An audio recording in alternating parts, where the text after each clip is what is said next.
Yo, check it.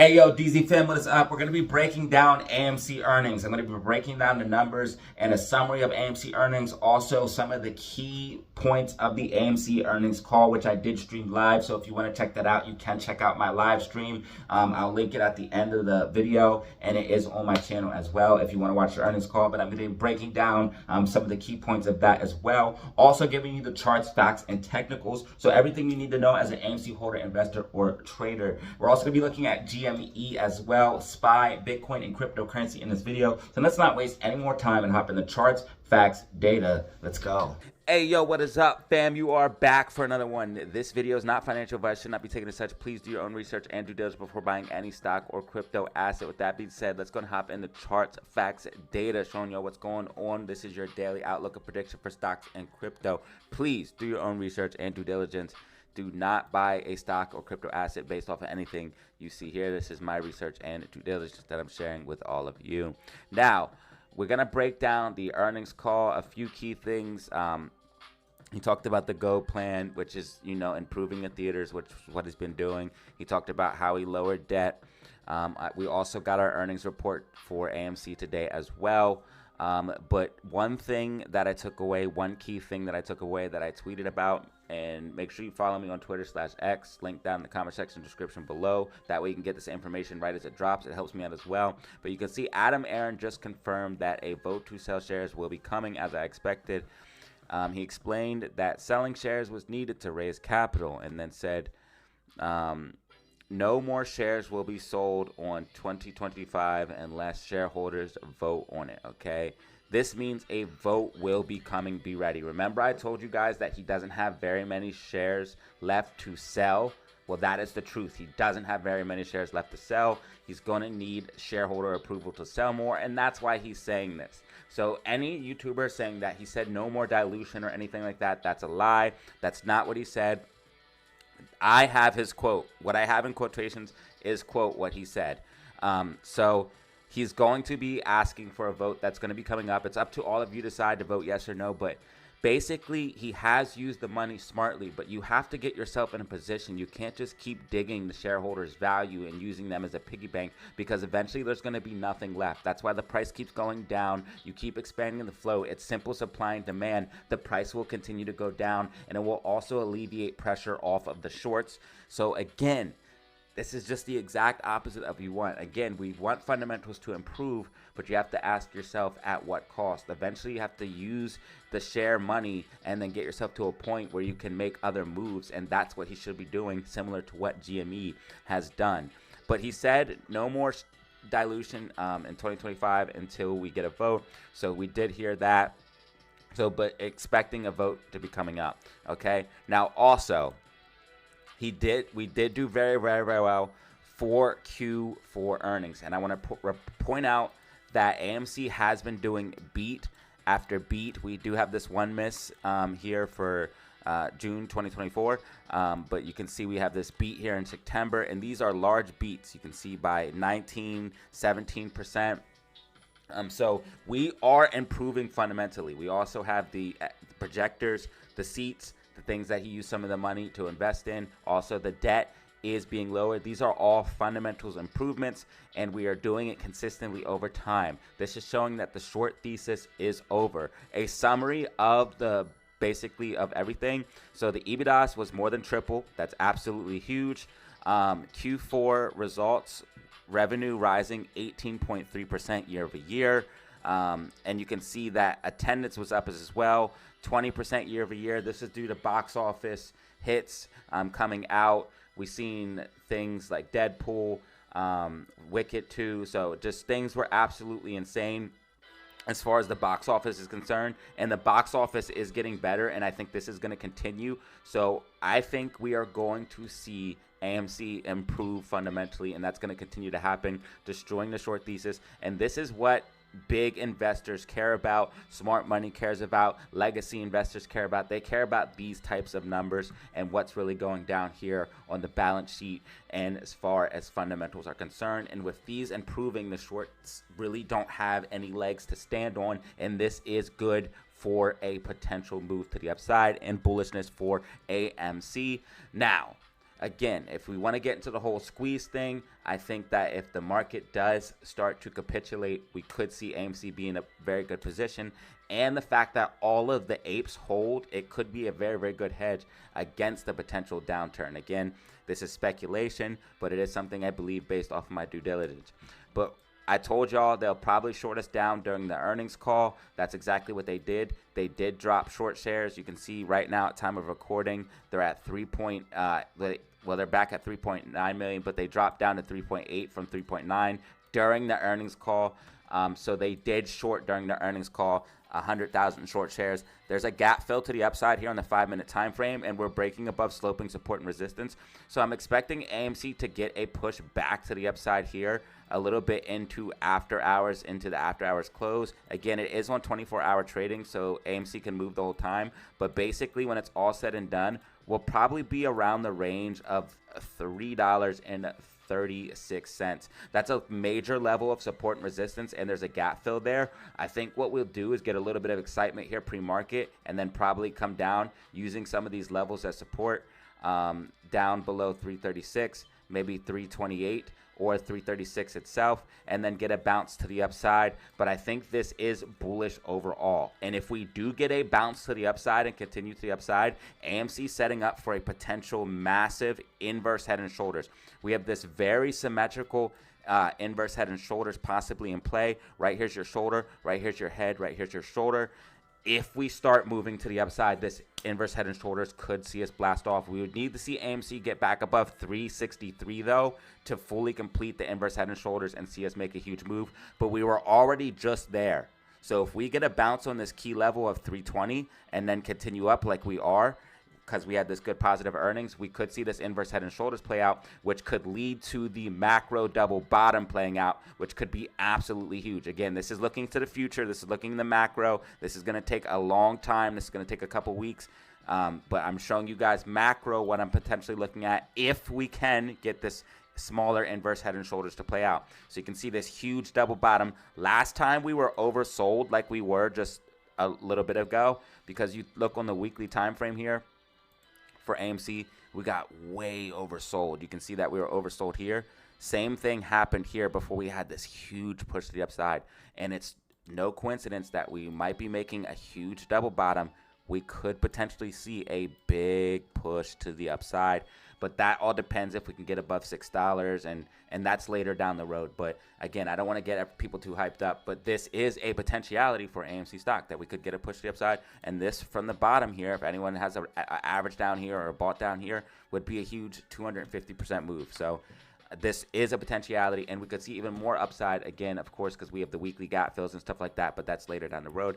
But again, I think AMC is setting up for a possible micro/macro inverse head and shoulders right here. It's probably about like on the 4-hour time frame. You can see this inverse head and shoulders, shoulder, head, shoulder, which could see us pushing up towards 363. And if we break 363, we could see a nice move towards $4. So again, I think AMC is going to be pushing up tomorrow. Tomorrow is going to be critical.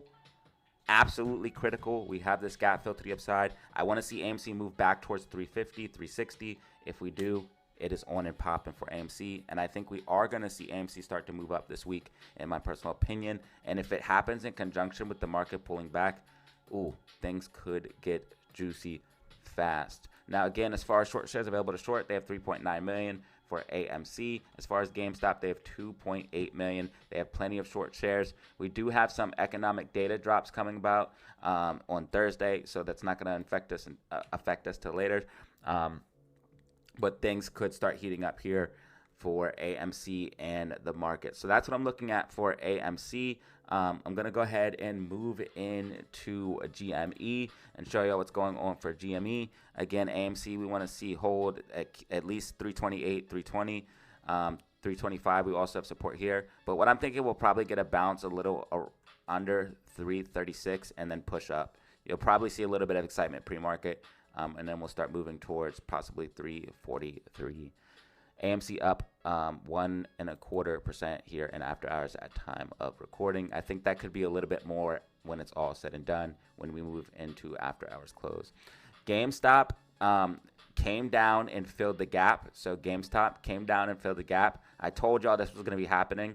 You can see my prediction from yesterday's video. It's tracking basically. So I think GameStop is probably going to see a spring to the upside. It's going to take a little bit to form a bottom, but I think it's probably going to see a spring to the upside. Right now, it's in prime buying territory, not financial advice at all. But you could just see RSI is way oversold on some of the bigger time frames. I'm trying to see if there's any buy orders or anything like that. There's some a little bit lower, so we might see a little bit more downside here on GME. I don't think we'll see too much more.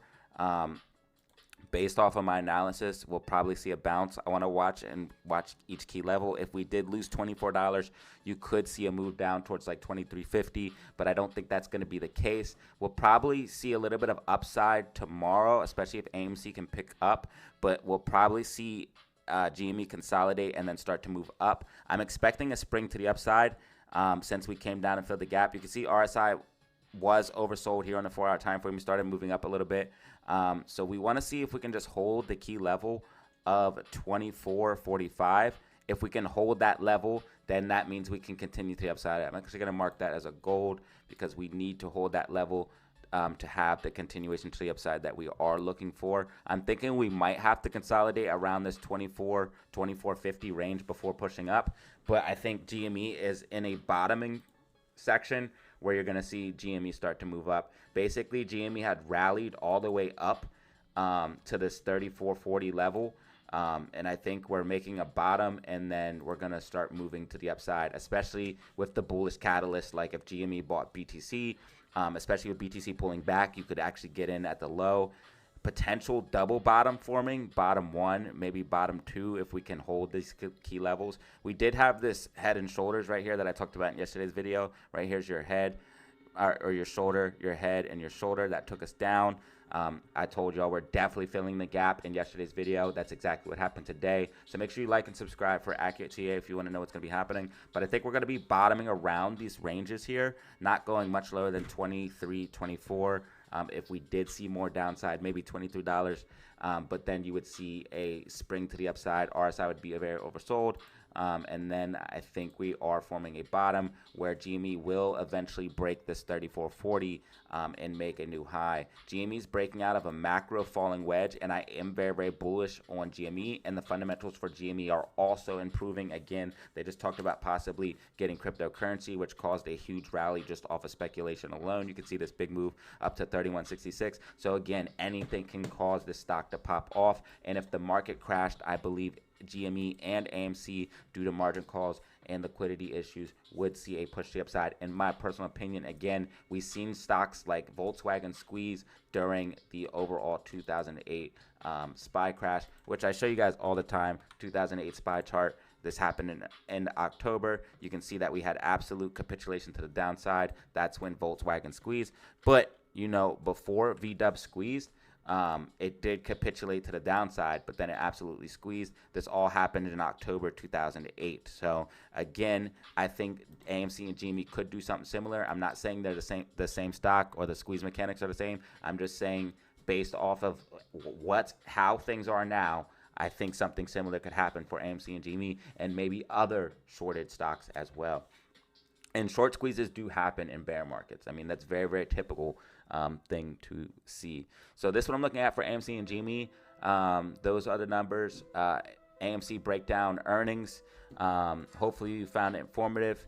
Let's go ahead and move into SPY in the overall market, and then go into BTC and wrap this up. So SPY lost the key level of 596.80, fell to the downside, kind of making a possible bear flag here. NASDAQ potentially breaking down out of a bear flag as well. Has this gap fill to the upside now? First gap fill that it made to the upside, well, making this downtrend. So we could see a potential bounce here on SPY, but SPY is not looking good overall. Macro is showing that it is flattening out, and potentially topping out. Like I said, you have this potential double top forming. It's not forming yet. It'd be top 1, top 2. It's not forming yet, but it potentially is forming. But you can see that the bearish divergence, RSI trending down, price trending up, is happening. That flattening out process, you can see how SPY was just going up, up, up, and now it's flattening out. It's happening, and now it's going to correct to the downside soon. You know, this again, I still think we're a couple weeks out, but it could happen sooner than I'm thinking. But SQQQ is going to go absolutely crazy. You can see the last 2 weeks, SQQQ has been absolutely ripping. If this does occur, again, I'm not telling you what to buy or anything. I'm just showing you stocks that would, in fact, go up if the market goes down. That is a literal fact. So what I'm looking at for SPY, I think we're going to see continued downside, but you want to be very, very careful because RSI is extremely oversold right now, extremely oversold. So we are looking for a potential bounce to occur. I think we're going to come up for at least a 596.80 retest.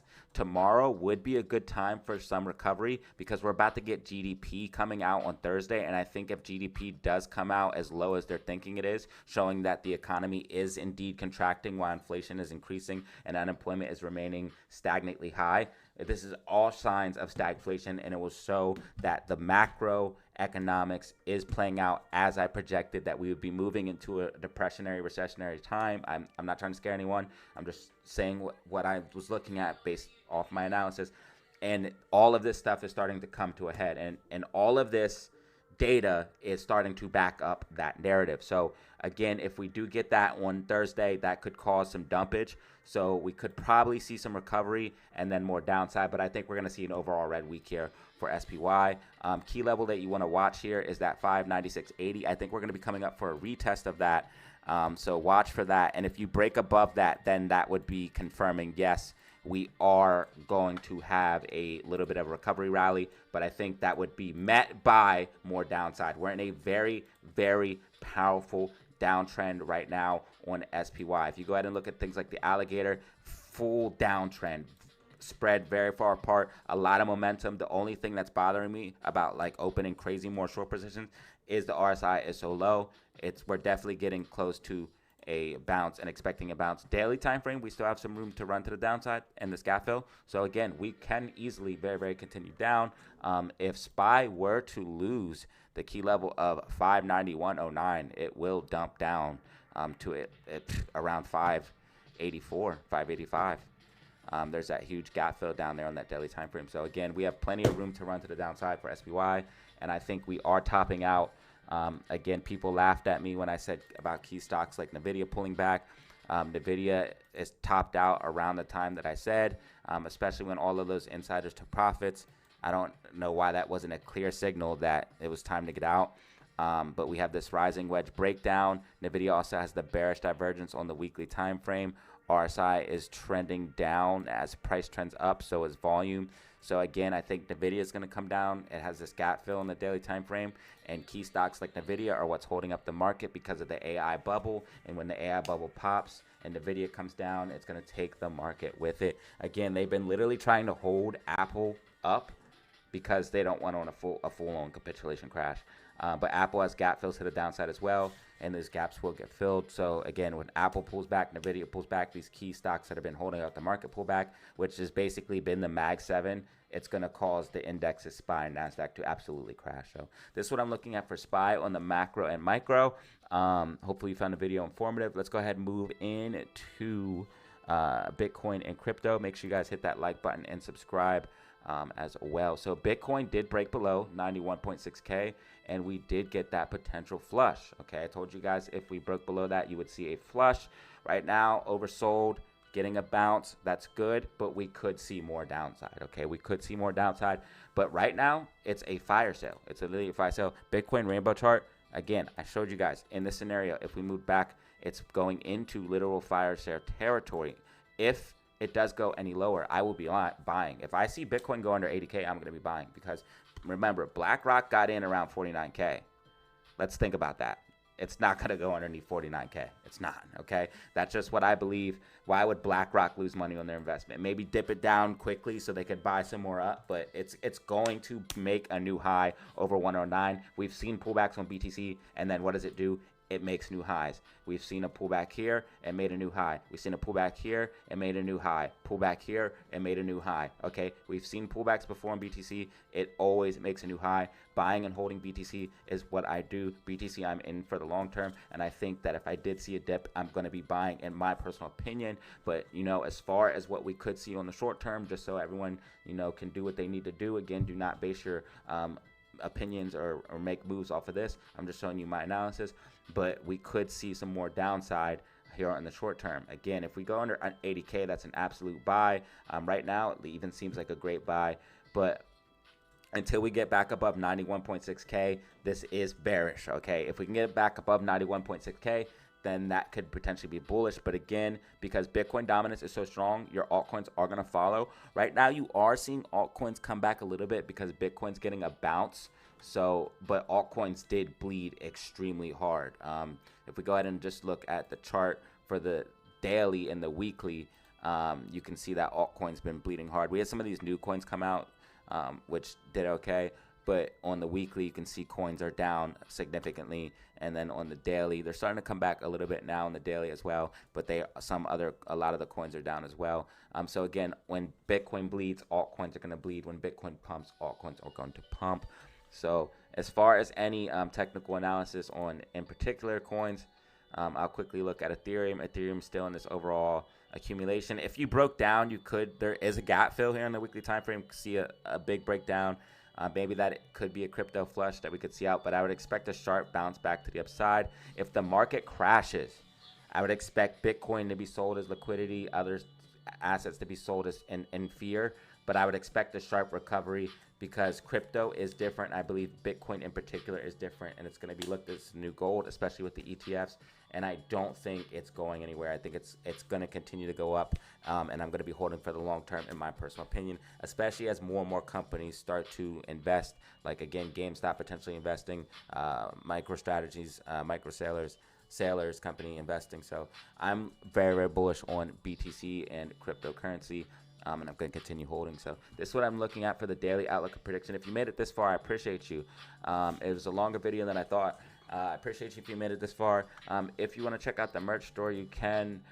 If you want to support the channel for absolutely free, just hit the like button and subscribe. I'm rocking some of the merch right now. We have different designs, different shirts, different types of things, guys, girls, mugs, jerseys, all types of things. So you can check that out if you'd like. But hit that like button and subscribe if you want to help the channel out. Share the video also, that helps me immensely. And if you watch to the end, man, I truly appreciate that because people don't normally watch to the end. And as always, y'all, have fun, stay safe, make money. Peace out. Alright, y'all, that was the video. If you found it informative, go ahead and drop a like. Press subscribe for more content like this. And I appreciate each and every one of you, especially if you watched to the end to see this message. Leave a comment down below to help the channel grow. And as always, y'all, have fun, stay safe, make money.